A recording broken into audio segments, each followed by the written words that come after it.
Itu yang sempat saya simak untuk dibahas lebih jauh terkait dengan soal manajemen keperawatan. Maka hari ini kita akan langsung membahas soal manajemen keperawatan yang kebetulan soal ini adalah soal yang saya kirimkan ke pusat untuk menjadi soal ya. Nah, ini silakan kita bahas bersama. Di soal manajemen keperawatan itu sekali lagi soalnya tidak sulit seperti yang kalian bayangkan. Soalnya itu ada sekitar 18 sampai 22-an soal, kalian boleh catat kurang lebih segitu. Nah, silakan nanti kalian pahami baik-baik. Nah, kita mulai dari soal yang pertama. Jadi di soal ini seperti biasa kita jawab seperti cara kita menjawab sebelumnya.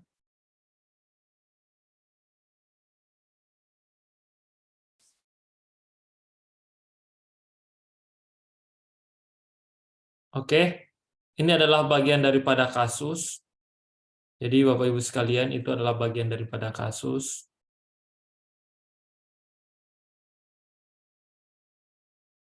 Ya, ini adalah bagian daripada kasus, nanti kalian bisa lihat sendiri. Nah, di bagian kasus itu yang harus kalian pahami dan kuasai adalah bagaimana memahami terkait dengan soal yang berkaitan dengan manajemen keperawatan. Pahami dulu, pertama seperti cara kita menjawab sebelumnya, kita cari dari pertanyaan soal ya. Nah, yang pertama adalah pertanyaan soal.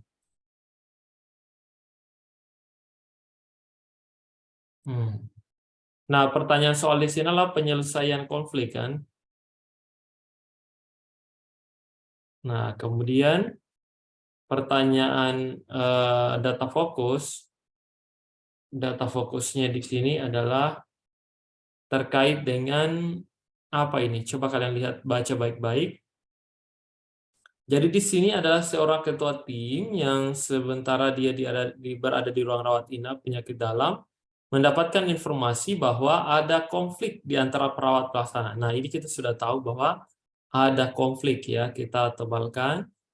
Kemudian di antara perawat pelaksana, salah seorang perawat menyampaikan keluhan serta masalah yang terjadi saat berdinas kepada ketua tim. Jadi sekali lagi, kalau Anda seorang kepala ruangan, bahkan ketua tim atau siapapun ini yang memang sementara dinas di ruang rawat dan menghadapi pasien, dan ketika kalian menangani atau ada masalah atau ada konflik, maka yang harus kita lakukan adalah apakah pertama mencari tahu informasinya, apakah mendiamkan sementara, sekali lagi kata-kata seperti mendiamkan sementara tanpa ada solusi, misalnya mendiamkan sementara sampai reda suasananya, kemudian memberikan masukan A dan B, itu bisa kalau ada solusinya.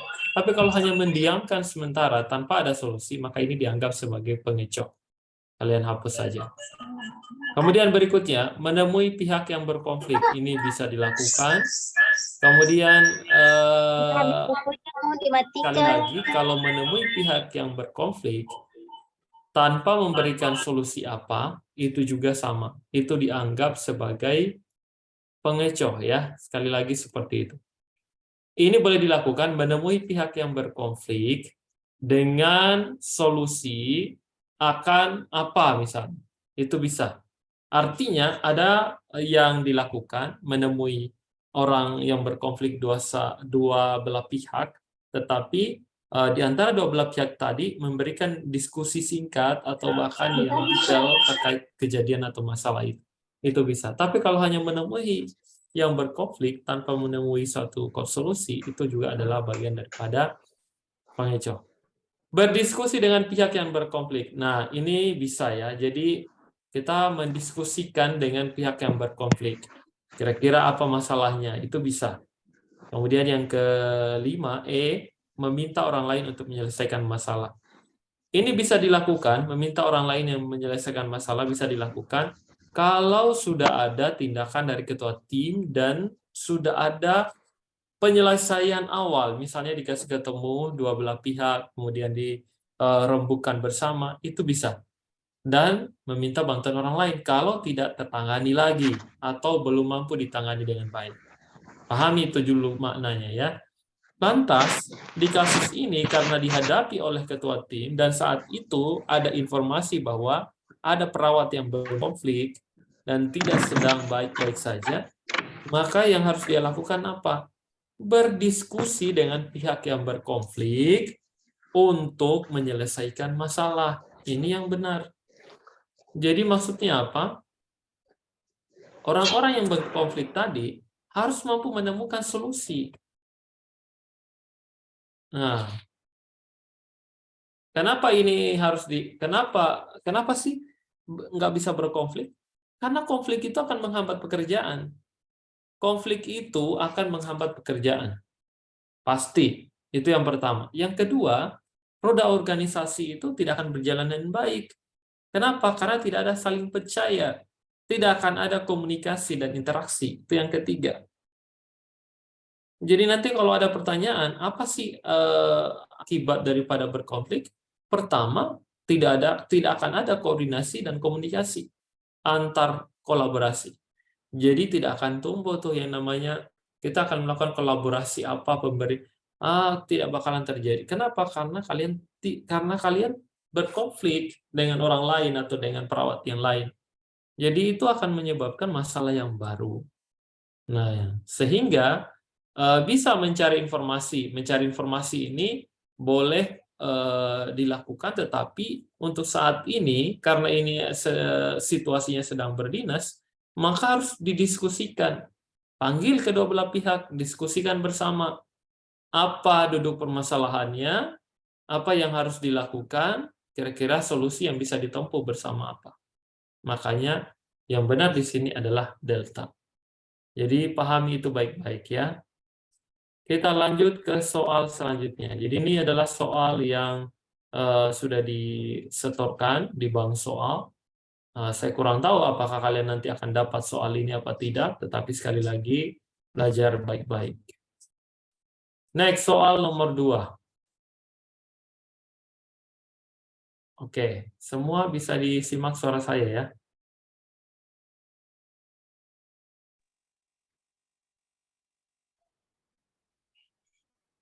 Oke, bisa kedengaran suara saya? Bisa, Pak. Di komentar saja. Bisa, Ayo. Pak. Bisa, Pak. Oke, baik. Kita lanjutkan. Aman kalau kayak gitu. Nah, kita lanjut ke soal yang kedua. Silakan kalian baca dulu, kemudian kita jawab bersama-sama. Karena ini adalah soal yang dikeluhkan oleh peserta terkait dengan soal manajemen keperawatan. Ingat, soal manajemen keperawatan ada 18-22an soal. Kalau kalian benar di soal manajemen, luar biasa. Ya, karena butuh 88 benar, maka cukup 22 ini akan menambah pundi-pundi benar kalian. Sekarang kita cari tahu soal ini, soal yang kedua. Cari dulu apa pertanyaan soalnya, apakah yang perlu dilakukan oleh kepala ruangan. Nah, kepala ruangan dalam menyelesaikan masalah. Ini sekali lagi adalah penyelesaian masalah. Nah, berikutnya cari data fokusnya. Jadi kalian harus lebih cepat itu cara menjawab kalian. Apa data fokusnya? Seorang kepala ruangan di rawat inap bedah mengadakan rapat rutin dengan seluruh perawat. Dalam rapat rutin tersebut, Karo mengagendakan ini dia tentang evaluasi kinerja perawat. Kenapa perlu dilakukan? Karena adanya suatu konflik. Nah, sekali lagi evaluasi kinerja perawat. Kenapa? Karena adanya suatu konflik. Konflik tersebut dipicu adanya pembagian tugas yang tidak jelas.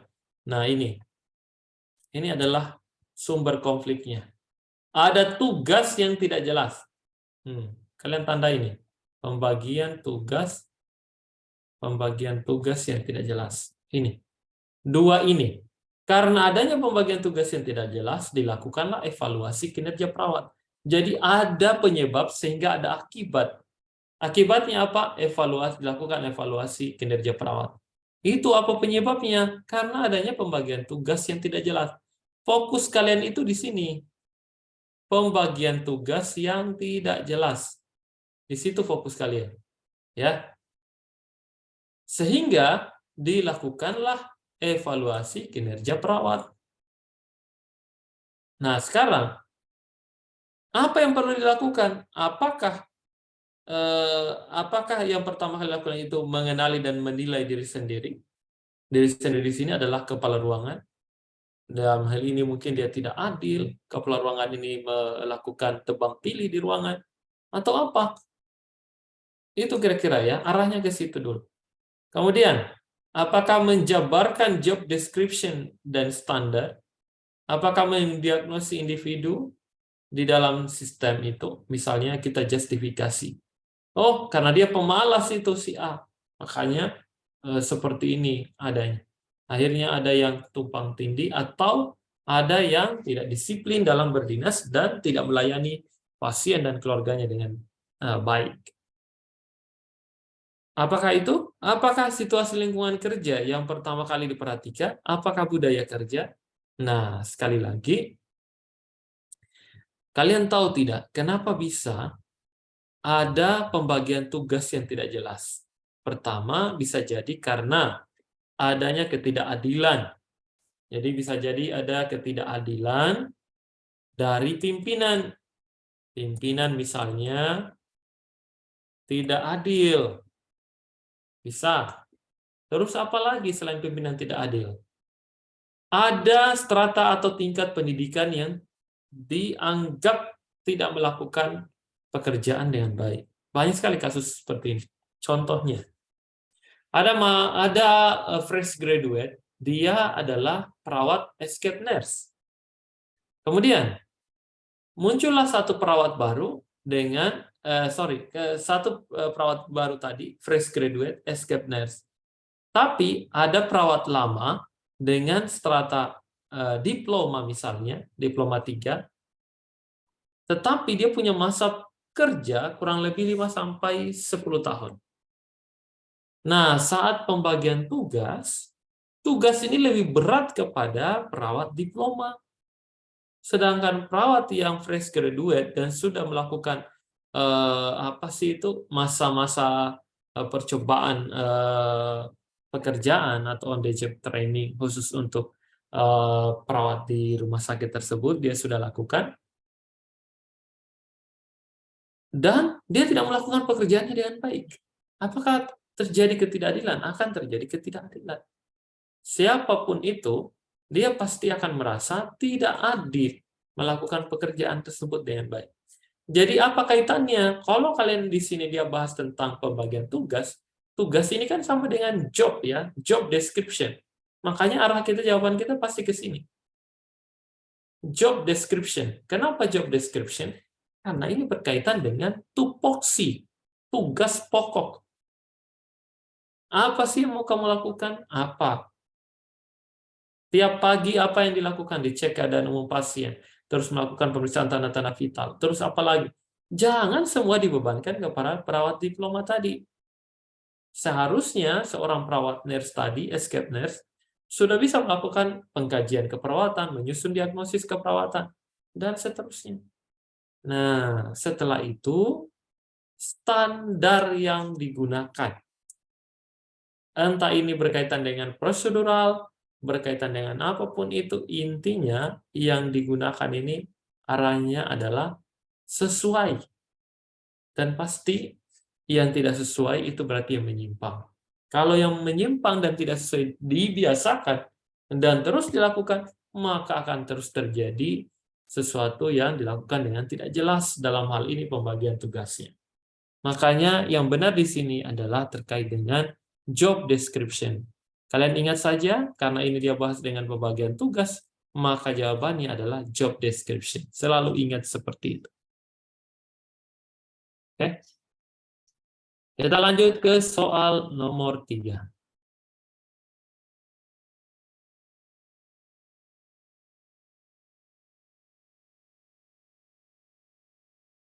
Oke, di soal nomor 3 ini,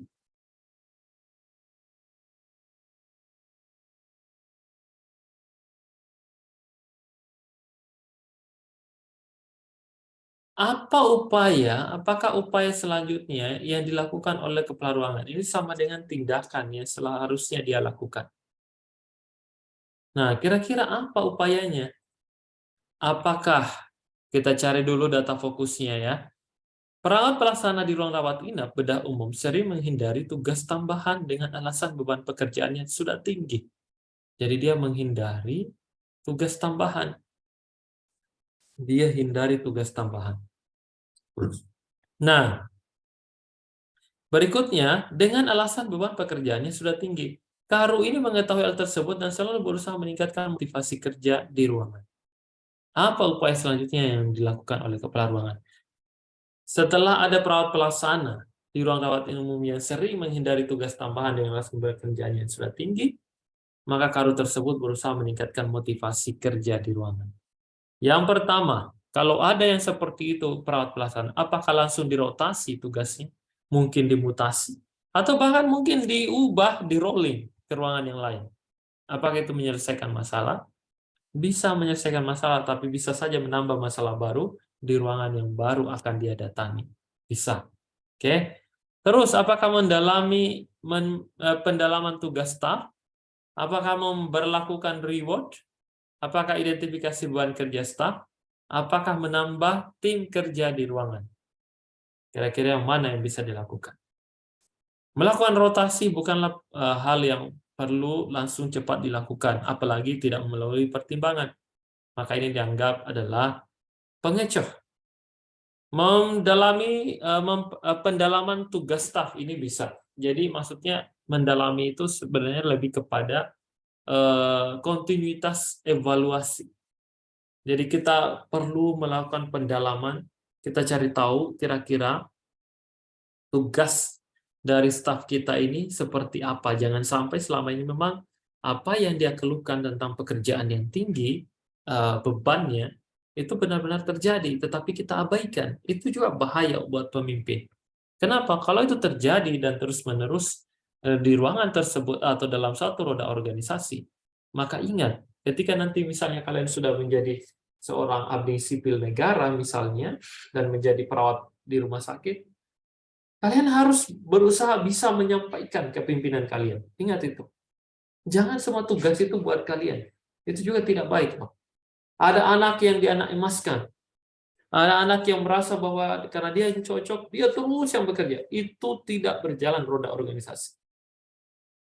Jadi harus disampaikan apa? Persuasif. Sampaikan dengan jujur kepada kepala ruangan.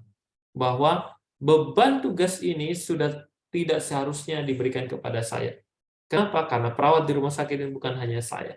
Itu kasarnya ya, tapi penyampaiannya tentu dengan bahasa yang lebih mudah diterima dan dengan kesopanan. Sampaikan saja, mohon maaf, kalau seperti ini pekerjaannya, ini bisa jauh akan mempengaruhi kinerja saya. Kenapa? Karena kinerja saya bertambah. Dari yang tadinya hanya 1-3, ini menjadi 1-6. Karena pekerjaan tambahan. Jadi yang bisa dilakukan adalah melakukan pendalaman tugas staf. Itu bisa juga, atau memberlakukan reward, ini bisa juga dilakukan untuk meningkatkan motivasi tadi. Atau mengidentifikasi beban kerja staf, atau menambah tim kerja di ruangan. Ini bisa dilakukan ya, tetapi sekali lagi, menambah tim kerja di ruangan, itu tidak langsung menyelesaikan masalah. Makanya antara dua ini sebenarnya ya, memperdalam tugas staf, pendalaman tugas staf, atau identifikasi beban kerja. Tetapi yang perlu kita lakukan adalah mengidentifikasi beban kerja staf. Kenapa ini perlu dilakukan? Karena sekali lagi, buat kalian semua ketahui bahwa kalau kita ingin mengetahui bahwa yang dikeluhkan oleh perawat tadi adalah ada tugas tambahan, maka kita identifikasi beban kerja tadi yang dia keluhkan, bahwa beban kerja saya ini cukup tinggi. Kita identifikasi, kira-kira tugas apa yang dianggap itu tinggi beban kerjanya. Apakah pendokumentasian, asuhan keperawatan, apakah itu terkait dengan tugas administrasi, atau apa. Jadi kita identifikasi. Makanya yang benar di sini adalah yang menjawab Delta. Bisa, ya betul sekali delta ya. Bisa melakukan berlakukan reward. Tetapi kalau kemudian itu terus yang akan tidak dihindari, misalnya adalah dalam hal ini adalah terus memberikan tugas tambahan kepada perawatnya dan tidak memberikan apa lagi istilahnya, pengkajian atau identifikasi awal bahwa ini sudah bebannya sangat berat, maka itu akan sia-sia. Makanya yang pertama adalah memberikan identifikasi beban kerja, baru kemudian kita bisa menerapkan reward and punishment. Itu bisa. Jadi kalau dia bekerja dengan sungguh-sungguh, kita apresiasi. Kalau dia kemudian tidak bekerja dengan sungguh-sungguh, bisa saja atau bahkan melakukan indisipliner, tidak melakukan tugasnya dengan baik, maka bisa diberikan sanksi. Oke, kita lanjut ke soal selanjutnya. Nah, di sini apakah upaya yang dilakukan oleh ketua tim dalam meningkatkan motivasi kerja perawat? Nah, ini berkaitan dengan motivasi kerja. Kira-kira apa yang mesti dilakukan oleh perawat tersebut? Ketua tim ya, apakah mengatur rotasi dinas? Nah, kita baca ya, apa sih data fokus dari kasus ini? Jadi intinya adalah ketua tim meningkatkan motivasi kerja. Jadi motivasi itu artinya keinginan untuk bekerja dengan sungguh-sungguh. Tanpa paksaan, betul-betul dia ingin bekerja. Tuh ya, itu namanya motivasi. Motivasi bisa berupa psikologis yang berkaitan dengan apa? Senyuman, sentuhan. Pokoknya dia merasa diperhatikan. Itu juga motivasi. Ada juga yang berkaitan dengan materi, harus dengan uang, honor, itu bisa. Intinya reward atau motivasi ada juga kaitannya. Nah, apakah di sini coba kita baca, perawat pelaksana ditempatkan di ruang rawat inap penyakit dalam. Suatu hari, ketua tim ini memberikan tugas tertentu yang harus dikerjakan perawat pelaksana. Tetapi perawat tersebut menolak. Nah, ini lihat. Perawat tersebut menolak tugas yang diberikan oleh ketua tim dengan alasan tidak terampil dan kurang percaya diri. Ini dia. Jadi dia menolak ini. Apa yang akan dilakukan kalau ada yang menolak seperti ini? Kita akan melakukan apa? Apakah mengatur ulang rotasi dinas, meningkatkan reward, dengarkan keluhan staf? Kita tidak hanya sekedar mendengarkan keluhan, tapi kita harus bisa mencarikan solusi. Maka kata-kata seperti ini kita anggap sebagai pengecoh. Rencanakan program latihan. Program latihan apa yang kita akan rencanakan? Ini juga dianggap sebagai pengecoh. Nah, apakah kita melakukan rotasi dinas? Ini juga sebagai pengecoh. Tidak menyelesaikan masalah dengan cepat. Kita pindahkan, karena kita pimpinan saat ini kepala ruangan, kita langsung lempar jauh-jauh anggota kita ke ruang isolasi misalnya. Itu juga tidak menyelesaikan masalah sesungguhnya ya. Nah, apakah kita meningkatkan reward? Bisa. Apakah dengan analisis tingkat kompetensi staf? Jauh lebih bisa juga.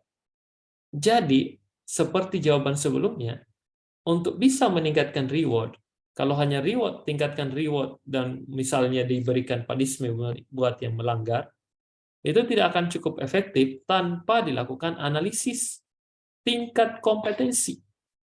Jadi kompetensi staf kita ini kita harus kenali. Kalian ini adalah calon-calon kepala ruangan di ruangan nanti, ketua tim bahkan. Kalian harus bisa mengenali staf kalian. Iya, harus dikenali. Kemampuan dia, komunikasinya bagaimana. Dia mampu kira-kira untuk menjawab pertanyaan-pertanyaan. Dia kemudian mampu tidak untuk mendokumentasikan asuhan keperawatan. Dia kemudian mampu tidak untuk melakukan analisis terkait dengan situasi yang terjadi di ruangan. Dia mampu tidak menjelaskan kepada pasien kalau ada pasien yang bertanya atau keluarganya yang bertanya tentang penyakitnya. Dia berikan edukasi kesehatan apa tidak? Itu harus dianalisis tingkat kompetensinya. Mampu tidak merawat pasien kalau ada pasien yang luka kronis? Mampu sih tidak kalau ada pasien yang kemudian dia mengalami henti nafas, henti jantung. Bisa nggak itu dia berikan bantuan hidup dasar? Itu kompetensi staf. Makanya yang benar di sini adalah melakukan betul sekali analisis kompetensi dari staf kita. tingkat kompetensi dari staf kita. Itu yang benar. Jadi yang benar di sini adalah E ya. Oke, sudah habis, masih ada. Oh, baru nomor 5 ternyata. Nah, ini kita percepat. Apakah proses manajemen yang sedang diterapkan oleh kepala ruangan? Nah, proses manajemen atau fungsi manajemen ini bisa ya. Fungsi manajemen yang sedang diterapkan oleh kepala ruangan. Nah, ingat kita cari data fokusnya apa.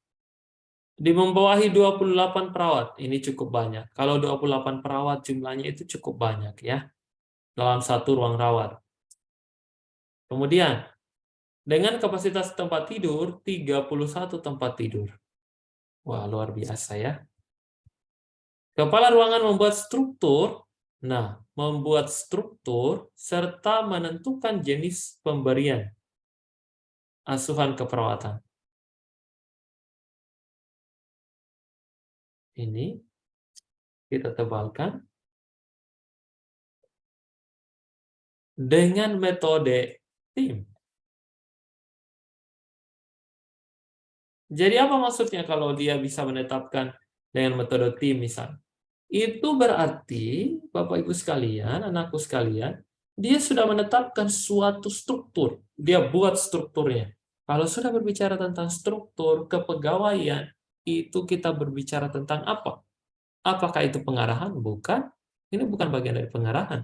Makanya pengarahan itu kita anggap pengecoh, karena tidak sedang membicarakan tentang pengarahan atau direction.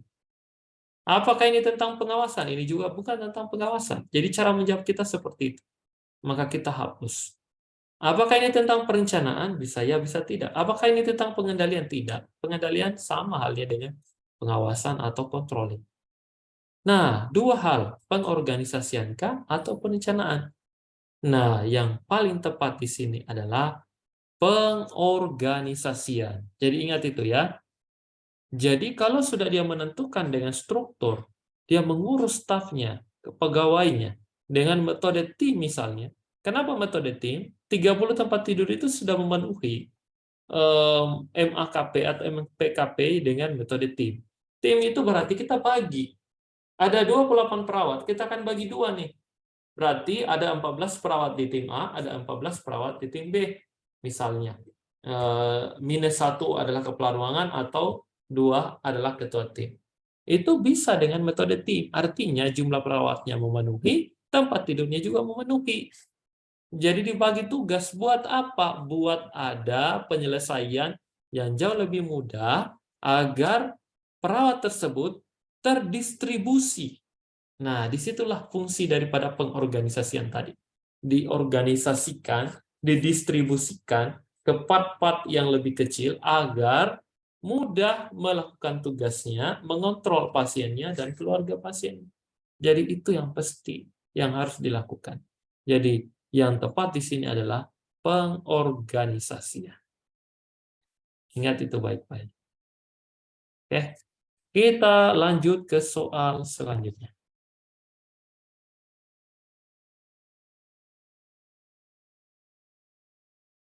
Nah, ini adalah tentang gaya kepemimpinan. Nah, sekali lagi, gaya kepemimpinan yang saya maksud di sini sangat mudah, terutama pahami dulu, kira-kira kalau gaya kepemimpinan, masing-masing orang itu berbeda-beda. Kalian nanti ini adalah pemimpin. Ada yang gaya kepemimpinannya nggak bisa kalau dia nggak ada musik. Dia butuh ramai, butuh nyanyi, butuh ini. Berarti dia bukan dengan gaya kepemimpinan yang otoriter. Begitu cara mengidentifikasinya. Ada orang gaya kepemimpinannya dia tidak diktator, dia tidak otoriter. Dia butuh untuk berdiskusi dengan temannya. Dia butuh mengambil sikap itu perlu curhat dengan. Nah, itu bukan demokrat, itu bukan otoriter, itu adalah demokratis. Jadi seperti itu. Nah, kita baca kira-kira apa? Pertemuan mengatakan seorang perawat pada suatu pertemuan mengatakan sedikit ragu-ragu mengenai kurangnya pengarahan kepala ruangan. Kepala ruangan rutin melaksanakan pertemuan dengan perawat memberikan masukan perawat lainnya untuk memulai perubahan-perubahan yang perlu.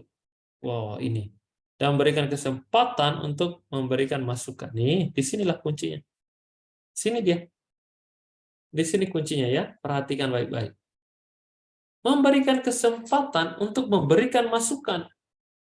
Ini adalah semacam diskusi. Jadi kalau ada perawat atau kepala ruangan yang kemudian memberikan kesempatan kepada bawahannya untuk memberikan masukan, arahan, diskusi, itu adalah gaya demokratis. Tak perlu lama-lama, langsung dilangkahi soal ini. Jadi yang benar di sini adalah gaya demokratis. Betul sekali. Kita lanjut ke soal selanjutnya. Satu soal lagi ya. Nah ini. Nah, kepala ruangan. Aduh, mana tadi? Oke, betul jawabannya B ya. Sudah kelihatan jawabannya. Nah, kepala ruangan tidak melaksanakan supervisi. Nah, dia tidak melaksanakan supervisi. Jadi ini fungsi manajemen. Tidak melaksanakan supervisi nih. Oke. Apakah penting lakukan supervisi? Penting. Supervisi itu adalah bentuk daripada pembinaan. Jadi perawat itu perlu dibina. Bawahan kita itu perlu kita bina dengan baik. Ya. Nah, perlu kita kontrol, perlu kita awasi tentang kinerja perawat pelaksana pada hari ini. Sehingga tugas kepala ruangan sepenuhnya diberikan. Nah ini. Sepenuhnya diberikan kepada ketua tim A. Sudah di sini kuncinya. Artinya, ini bagian dari apa? Bagian daripada pendelegasian. Jadi pendelegasian itu adalah tugas yang diwewenangkan, yang diberikan kepada bawahan atau kepada orang yang di bawah daripada yang mendelegasikan. Tidak boleh ada perawat, misalnya dia baru saja fresh graduate diploma 3, mendelegasikan tugasnya kepada perawat profesional nurse, dalam hal ini escape nurse. Nggak bisa mendelegasikan tentang tugas pengkajian, diagnosis, nggak bisa.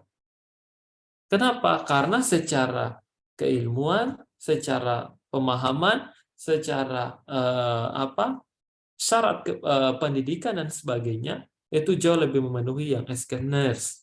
Ya, ini bukan tentang membandingkan antara escape nurse dengan D3, tidak. Sekali lagi ini adalah berbicara tentang pendelegasian.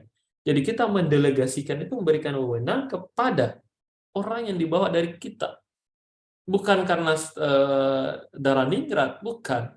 Tapi karena pemahaman kita, job description kita, tupoksi yang kita lakukan di rumah sakit, harusnya kita berikan kepada orang yang lebih di bawah kita.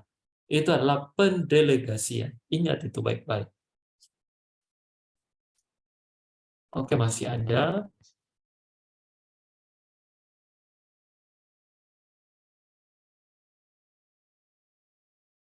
Oke. Ini adalah terkait dengan jenis konflik ya. Jadi jenis konflik yang dimaksud ini apa ini? Kita cari sama-sama. Ketua tim dengan perawat pelaksana yang terlibat di ruangan menyelesaikan masalah tersebut. Kepala ruangan memanggil kedua belah pihak nih. Memanggil kedua belah pihak untuk melakukan apa ini? Yang terlibat dengan komunikasi negosiasi. Nah, kira-kira itu jenis konflik yang terjadi pada kasus di atas apa? Nah, kalau dianggap itu memanggil kedua belah pihak, jadi kedua belah pihak ini kan kita sudah ketahui bahwa ini ada konflik di antara keduanya. Jadi, ketika kita panggil, kita damaikan, itu adalah bentuk daripada resolusi. Artinya resolusi konflik itu kita berusaha untuk mendamaikan kedua belah pihak yang berkonflik agar tidak terjadi lagi atau tidak berbuntut panjang yang bisa menyebabkan masalah yang berkepanjangan. Jadi itu namanya resolusi konflik. Dengan catatan kita carikan win-win solution yang mungkin lebih baik kepada keduanya, sehingga kalau mereka tidak berdamai, kira-kira solusi-solusi apa yang bisa kita lakukan, dan plan apa, entah A atau plan B, tetapi kira-kira kalau kita sudah berikan solusi ini, mereka akan menjadi lebih baik. Nah, seperti itu. Itu namanya adalah resolusi konflik. Oke, masih ada ya. Nah, ini soal terakhir untuk malam hari ini, nanti kita lanjut lagi. Seorang perawat pelaksana menemukan pasien di ruang perawatan yang kondisi tidak berubah selama mendapatkan perawatan. Nah, ini sudah di sini nih. Perawatan kondisinya, jadi kondisinya ini tidak berubah selama perawatan. Nggak ada perubahan. Kalau nggak ada perubahan kemajuan perawatan, itu adalah kegiatan apa? Kira-kira itu bentuk daripada manajemen keperawatan yang berkaitan dengan apa? Kira-kira bentuk kegiatan apa ini? Ini adalah kegiatan dari ronde keperawatan. Ini adalah ronde keperawatan. Ingat saja, ada suatu perawatan yang tidak menunjukkan kemajuan. Begitu saja. Udah 1 minggu, udah 2 minggu, masih dengan pneumonia, sesak napas. Pokoknya masih terpasang oksigen. Nggak ada perubahan dengan pasien ini. Masih batuk. Nah, kira-kira apa yang kita lakukan? Kita lakukan adalah melakukan ronde keperawatan. Ronde keperawatan ini adalah bentuk dari implementasi dari IPC, Interprofessional Collaboration. Ada perawat, ada bidan, ada dokter, ada apoteker, ada ahli gizi. Pokoknya semua kita ketemu dan kita rundingkan, di mana sentralnya itu, di tengah-tengahnya itu adalah pasien dan keluarganya. Itu yang disebut dengan interprofessional collaboration. Oke, saya kira untuk malam hari ini kita cukupkan. Nanti kalau ada pertanyaan, kita bisa tanyakan di ruang kelas ya. Jadi di manajemen keperawatan, tolong kalian catat. Yang pertama, soalnya itu ada 18-20 soal. Yang kedua, di soal manajemen keperawatan yang akan masuk itu pertama adalah fungsi-fungsi manajemen keperawatan. Apa saja fungsi-fungsinya? Perencanaan, kemudian pengorganisasian, POAC itu ya, perencanaan, planning, organizing, actuating, controlling. Jadi POAC dan evaluation. Itu ada 1 atau 2 soal. Kemudian apalagi yang masuk? Manajemen asuhan keperawatan yang pre-conference, post-conference, yang kayak gini. Ronde keperawatan, timbang terima, itu ada 2 soal. Catat semua ya. Kemudian soal yang lain yang bisa masuk adalah gaya kepemimpinan. Mudah sekali soalnya. Lalu dia mengedepankan musyawarah, diskusi, rapat, itu adalah demokratis. Kalau dia lebih kepada mendominasi kebijakan, keputusan, pokoknya dia dan dia sebagai, itu adalah otoriter. Ya. Kemudian apa lagi? Soal terkait dengan manajemen konflik, ada 2 soalnya. Tolong kalian catat. Ada yang disebut dengan avoidance, menghindari. Kalau ada konflik, dia tidak mau ikut terbakar, ya diabaikanlah. Itu avoidance, menghindar. Ada orang yang ketika ada konflik, dia mau istilahnya, mau fight. Nah, itu yang mau, ayo kita fight, bukan jambak-jambakan, tetapi kita berlomba untuk memperbaiki keadaan. Itu namanya kompetisi, dan seterusnya. Jadi soal manajemen keperawatan itu lebih kepada soft skill kita yang ditonjolkan, tidak seperti KMB. KMB itu nampak pasiennya, kelihatan di depan kita. Oh, bengkak perutnya. Oh, ada apendisitis ini sepertinya. Kalau ditekan ini kelihatan dia kemudian pucat. Pasien meringis. Itu kelihatan. Kalau dengan manajemen keperawatan, dia lebih kepada abstrak, tidak nampak, tetapi efeknya itu sangat berarti. Dan ternyata leadership dan manajerialnya itu sangat berpengaruh terhadap ruangan itu ketika dipimpin oleh seorang kepala ruangan, ketua tim, atau kepala bidang keperawatan. Nah, jadi seperti itu ya. Jadi soal terkait dengan soal manajemen keperawatan, saya anggap soal yang mudah. dan saya sangat yakin kalian semua nanti bisa melaluinya dengan baik dan tentunya dengan jawaban yang benar. Oke, saya kira cukup untuk pertemuan kita malam hari ini.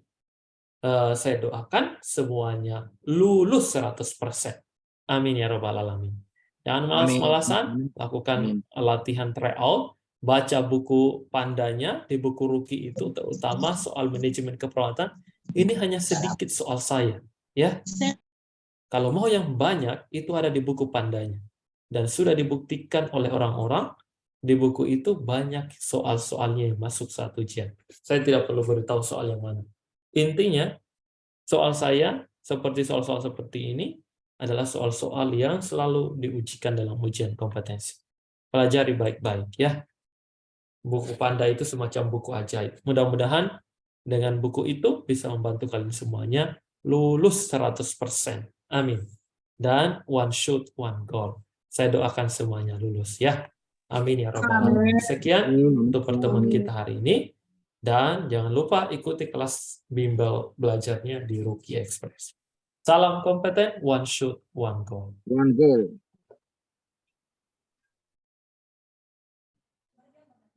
Oke, saya akhiri.